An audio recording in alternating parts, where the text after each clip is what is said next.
More than 2 years ago, I started working on an original design cyberpunk costume. I started with a corset, which was based on a historical pattern, but cyberpunked up with the L-wire. After that, we made some stretchy fake leather pants and the neck corset. With that, the main parts of the costume were done, but I still think it's lacking something.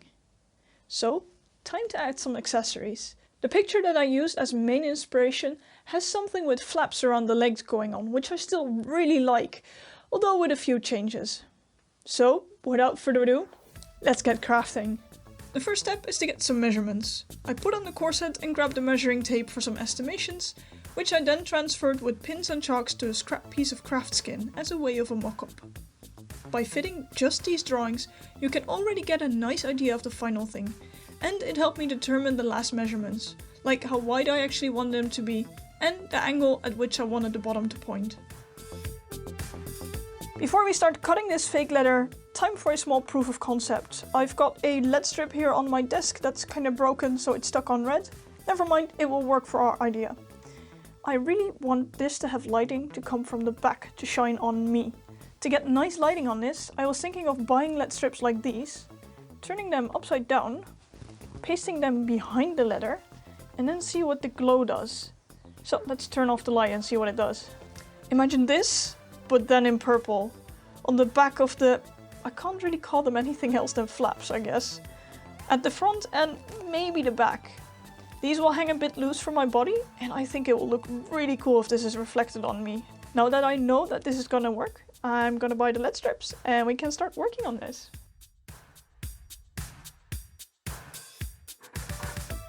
As said, the material that I'm using for this project is called Craftskin. It's a very nice fake leather that does not stretch. I bought it quite a few years back for my Skyrim armor and I was very happy with the result it gave for that project. It's a weird material and I have never found it anywhere else than at the store I bought it back then. It's very light and thin, yet very sturdy. It also sews and glues very well. I think it will fit the cyberpunk look pretty nicely, and I still had plenty left after the Skyrim project. After cutting the front, it is time for the back.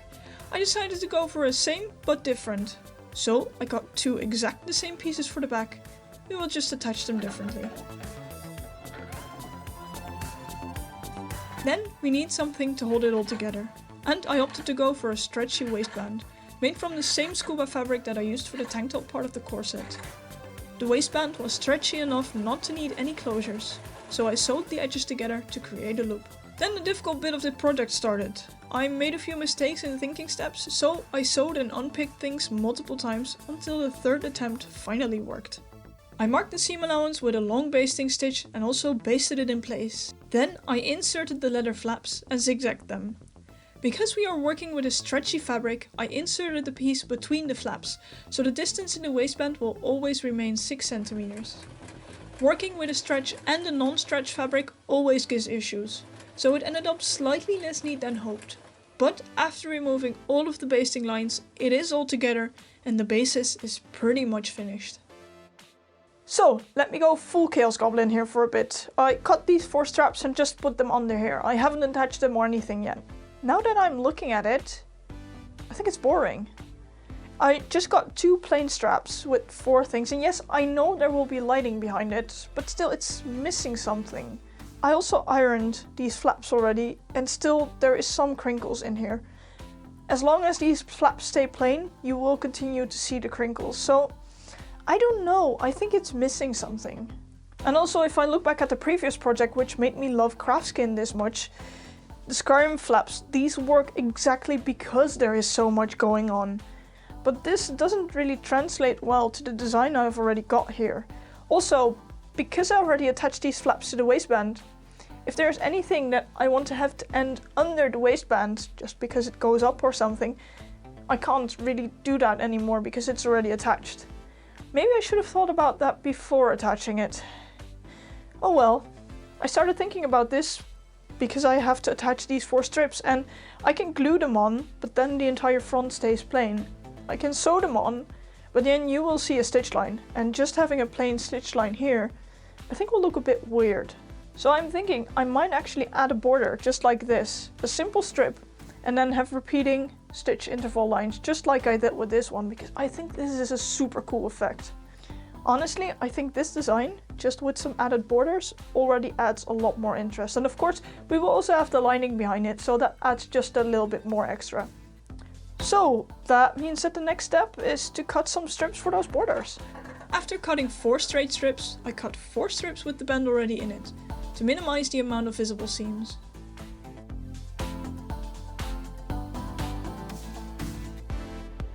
I cut the borders wider than I glued them on, so they have some overlap over the edge. This overlap can be cut off, making the edges nice and straight.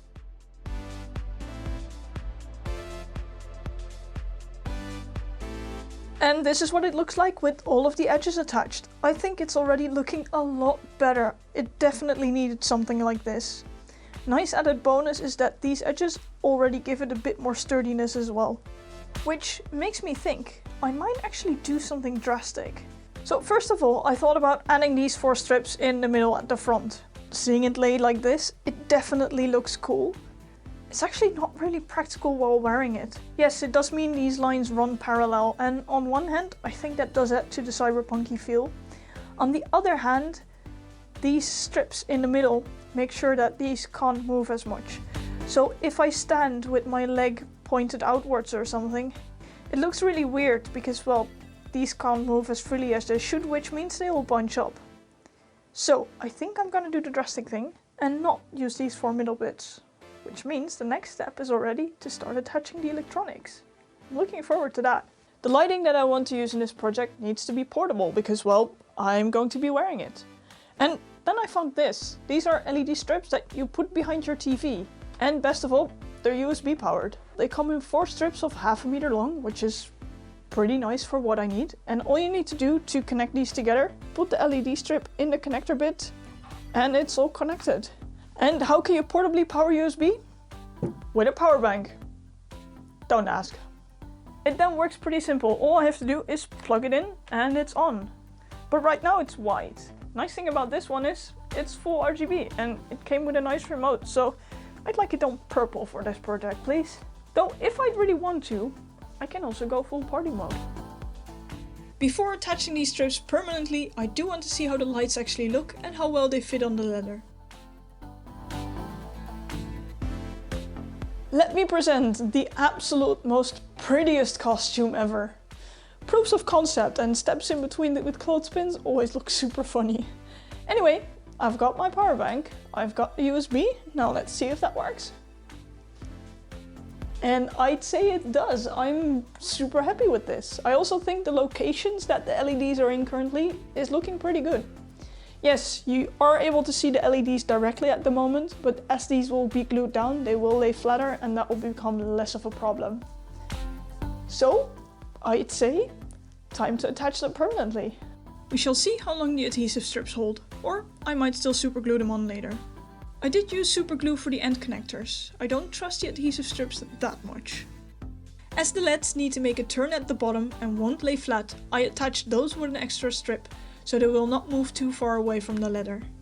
We do this not only for the front, but also for the back. The wires at the top get held in place in a similar way, but these were sewn on instead of glued, as that works better on the scuba. With this, the flaps are done. Though the only place I can properly test them at is my PC, as my power bank only has 1 USB port and I need 2. Anyway, I am super happy with these flaps, but still, the costume is missing something. My arms are still very bare, so let's make some gloves. As I still had plenty left over, these gloves are also made out of the same scuba. I just like the look of this fabric for this project. I'm purposefully cutting them way too long, so we can determine the exact length later. I'm also cutting them with quite a bit of seam allowance, as we traced them pretty narrow. The extra seam allowance makes it easier to compensate and it can be made wider if needed. To be able to do a test fit, all we need to do is pin the 2 pieces of fabric together. So a first test fit like this, and I think it looks pretty cool, just like I intended. But we can conclude a few things from this. First of all, it's got plenty of length. I don't think I'm going to use this entirely, but we'll see about that later how much we're actually going to cut off. Secondly, it is a bit loose here, so I think I'm gonna pin it slightly tighter up here. Thirdly, you might be able to see the ripple marks here. That's because I think it's slightly too tight here. So I might make it a bit wider here or replace some pins, but I can only do that after I've taken it off, so I'll have to do that then. But other than that, I like it. Also the thumb hole works pretty well. So let's repin it until it fits properly and then we can sew it together. After the small adjustments were made, it can be sewn together. As this is a stretchy fabric that will need to stretch, I'm using a zigzag stitch for this. As they were very long, I didn't sew them up all the way and stopped a bit before the top. Then we can finish the thumb hole seam by hand. The seam allowance is flipped over and stitched in such a way there isn't a lot of stitching visible on the outside. Then we can cut the seam allowance short and repeat this same process for the opening for the other fingers. I always like making gloves like this. It is a pretty quick project and gives quite nice results. Working with very stretchy fabrics also makes it a bit forgiving in how exact your sizing is. To determine the length of the gloves, I put them on with the neck corset and well, I already quite like the length they are currently at, so let's just keep it that way. After flipping over the seams, I figured out this edge is wide enough to fit under the sewing machine, so this was also sewn up with a zigzag. And after cutting off the seam allowance, we are done. And I think this time, it is enough accessories. I think with this, the costume is finished. It is a full look and one I am very, very happy about. It was something completely different from anything I've ever worked on before, and that was very interesting to make an original design without any specific event or purpose in mind. Now all I need is something to hide all of this electronics in, but that will be fixed off camera. I hope you liked seeing the progress on this 2-year project and love the outcome as much as I do. With that, thank you all for watching, and see you all next time.